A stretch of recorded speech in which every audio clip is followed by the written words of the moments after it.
teman belajar, kembali lagi dengan Miss Amel. Di video kali ini kita akan membahas tentang soal-soal persiapan PAS IPA kelas 9 SMP. Tonton video ini sampai habis ya.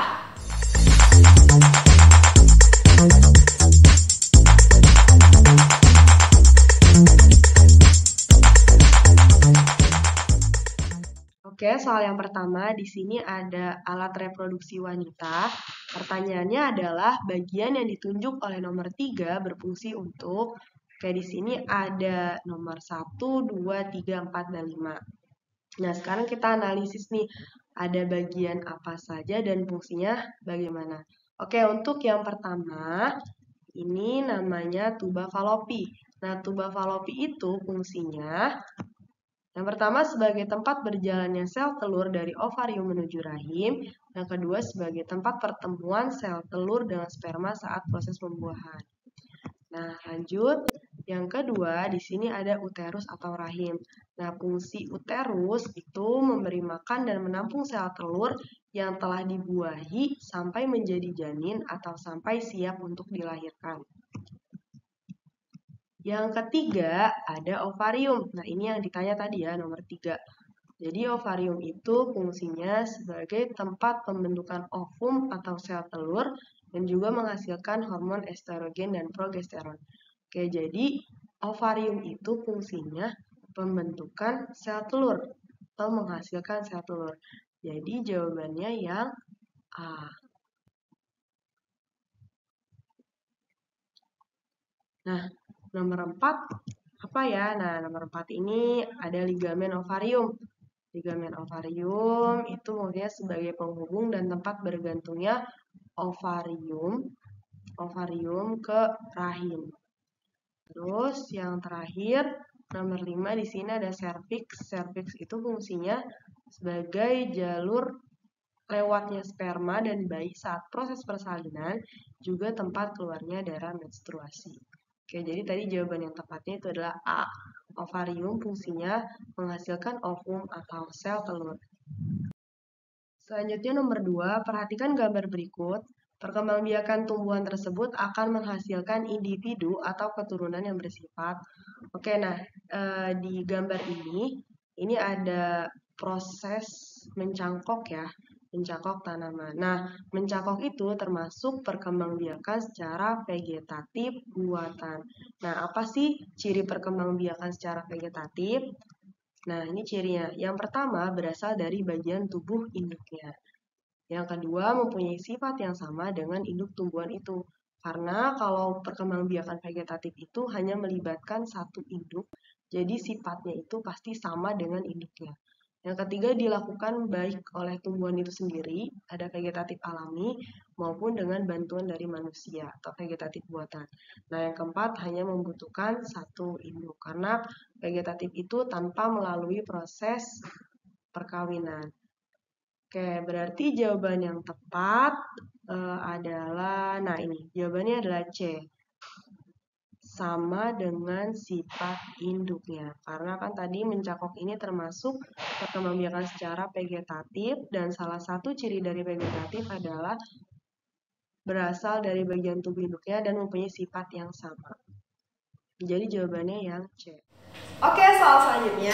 Persilangan antara sapi bergenotip P besar P besar dengan sapi bergenotip P besar P kecil akan menghasilkan keturunan dengan perbandingan genotip. Oke, jadi di soal ini yang dikawinkannya parental pertamanya itu genotipnya P besar dengan P besar P kecil. Nah, maka gametnya, ingat kalau dia homozigot, maka gametnya tulis setengahnya. Berarti P besar gametnya P besar. Nah, kalau sifatnya heterozigot, maka tulis kedua-duanya. Berarti P besar P kecil gametnya P besar P kecil. Oke, sekarang kita silangkan. P besar dengan P besar, berarti P besar P besar. P besar dengan P kecil, P besar P kecil. Nah, perbandingan genotipnya berarti P besar banding P besar P kecil sama dengan 1:1. Jadi jawaban yang tepat yang A. Oke, soal selanjutnya, jika kuat arus listrik pada sebuah penghantar adalah 4 ampere, maka dalam waktu 0,25 menit muatan yang mengalir sebesar, oke, tulis dulu diketahui di soal ini ada arus listrik I-nya itu 4 ampere, lalu ada waktunya T-nya itu 0,25 menit. Oke, ingat ya, untuk T satuannya itu adalah detik atau sekon. Jadi kita ubah dulu. Menit ke detik, 0,25 dikalikan 60. Hasilnya adalah 15 detik atau 15 sekon. Nah, yang ditanya muatan yang mengalirnya itu berapa besarnya. Oke, jadi kita tulis ini tanya.